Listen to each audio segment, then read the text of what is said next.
Começar com a professora Cláudia. Em termos econômicos, professora, que situação nós estamos? É à beira do precipício, o Brasil, a Arca de Noé está passando logo aí à frente, o Brasil vai acabar? Ou é um exagero sobre as críticas em relação às contas públicas brasileiras, na sua avaliação? Eu acho que é uma discussão necessária, né? O grande ponto é que essa questão do equilíbrio das contas é algo que é urgente. O mercado, não só o mercado aqui domesticamente, mas assim, globalmente, eu acho que existe essa tensão sobre como é que o governo vai equilibrar as contas. E aí é aquela história sempre, né? Ou aumenta a arrecadação ou reduz os gastos, idealmente talvez as duas coisas, né?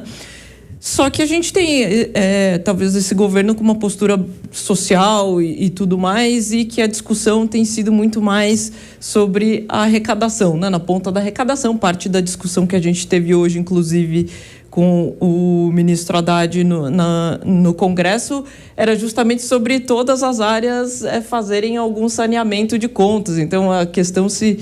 né, tanto o executivo, quanto o legislativo, quanto o judiciário iriam contribuir com a redução de despesas. E na pauta também toda essa discussão de como é que se repõe essas medidas de ajustes aí do IOF como uma forma de aumentar a arrecadação. Então, toda essa discussão agora de tributação, né, de instrumentos que antes eram isentos, como as LCIs e as LCAs, as debêntures incentivadas, aumentar a taxação das bets. Então, todas essas medidas como uma forma também de aumentar a arrecadação, né? Então, acho que hoje tem muito do governo nessa discussão de como é que se aumenta a arrecadação como uma substituição aí das medidas impopulares do IOF.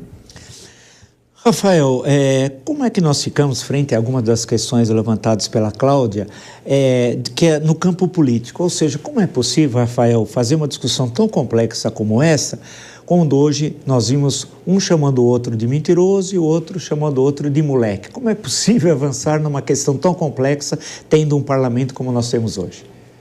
O debate público, né, não ajuda, né, a tratar dessa economia política, Vila, porque ao fim e ao cabo é uma discussão de quem é que vai pagar a conta desse ajuste fiscal, né? Por isso que economia e política, nesse caso, se misturam. Acho que é um dado que o Brasil não consegue mais produzir superávit primário nas suas contas, exagerando na simplificação ali, alguma coisa como uma década, um pouco mais, que a gente não gera superávit primário, o que significa que é dívida sempre crescente. E esse é um problema para a política lidar.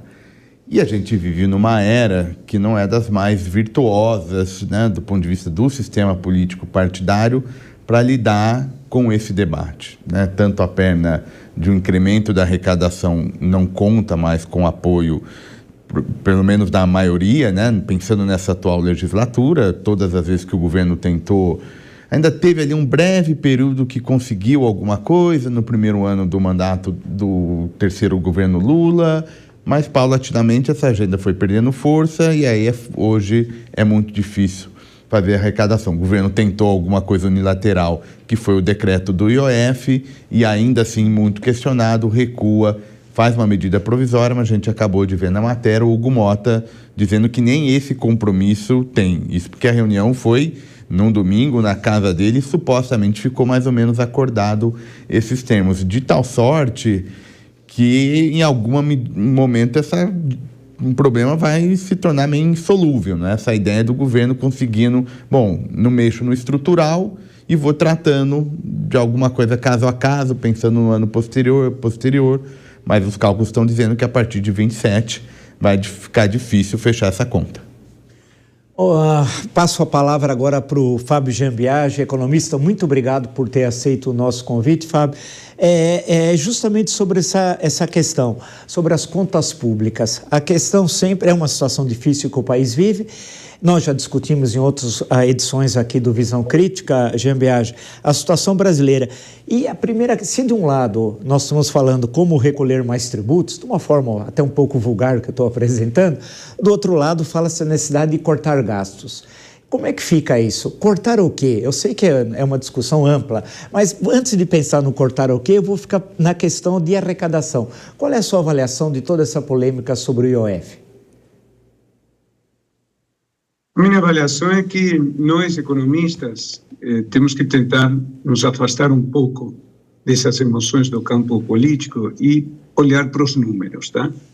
E o que os números nos dizem? Que houve um aumento sistemático da carga tributária, que eu vou citar números do governo federal, especificamente, tá? Que é aquilo que o governo federal tenta acertar. O governo federal não tem ingerência sobre as contas de estados e municípios. Então, depois do Plano Real, ao longo da segunda metade da década de 90, especialmente depois do ajuste de 99, né?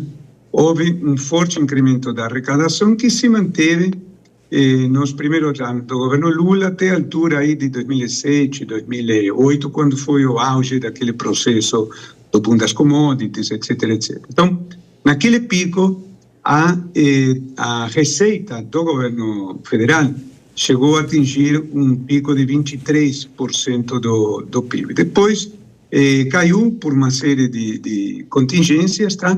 Caiu bastante na pandemia, e depois da pandemia, em 2021, 2022, houve uma forte recuperação.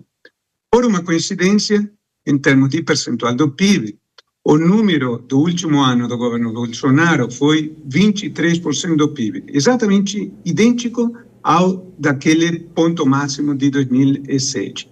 Em 2023, no primeiro ano do governo Lula, essa carga tributária caiu entre 1% e 1,5% do PIB por conta de uma combinação de erros, do meu ponto de vista, do novo governo, entre outras coisas, a tal brasileirização do preço do petróleo, que jogou o preço do petróleo para baixo, aí diminuiu a arrecadação de royalties, o lucro da Petrobras, etc. Teve menos concessões, menos dividendos das estatais, da Petrobras, do BNDES, etc. E aí, por conta disso, a arrecadação caiu bastante. O aumento que houve da receita, que foi muito forte em 2024, basicamente repôs aquele pico, na verdade ficou um pouquinho abaixo.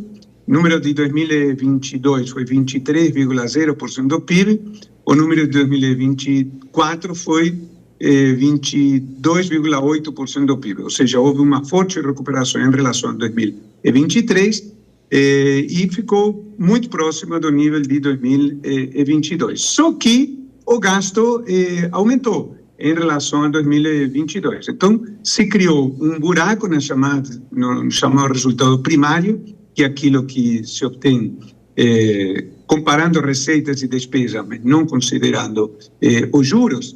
O que as pessoas, de um modo geral, esquecem é que, no caso do gasto público, funciona aquilo que os economistas chamamos de efeito catraca. Não é? A catraca é algo que funciona só por um lado. Né? Então, vamos entender o seguinte: o Bolsa Família tinha uma despesa por família de R$200 por pessoa. O próprio Bolsonaro passou isso para R$600 por pessoa. Alguém em sã consciência acredita que é possível o valor voltar àqueles 200 do passado? Não. Inclusive agora, por conta da atribuição de valores por filho, etc., na verdade é um pouco maior, em torno de R$700. Então, esse aumento da despesa veio para ficar. Então, não adianta imaginar que a receita poderá voltar a níveis de anos anteriores, porque não poderá voltar. Infelizmente, gostemos ou não, esse aumento de carga tributária que houve recentemente, ele não poderá retroagir e, digo mais ainda, muito provavelmente no próximo governo terá que aumentar mais um pouco, porque é impossível fazer um ajuste da dimensão do que o Brasil precisa, apenas focado na corte da despesa. Muito se fala, eu sei que no meio político liberal, não é? Há uma grande exacerbação de ânimos por conta do que tem ocorrido na Argentina. Se fala que nós precisamos ter um Milei brasileiro, etc. Mas aquilo que o Milei fez lá, em condições absolutamente excepcionais, é absolutamente impossível de repetir aqui. Eu vou dar um dado, simplesmente. A despesa com aposentadorias, o valor por o aposentado no ano passado, caiu 15% em termos reais.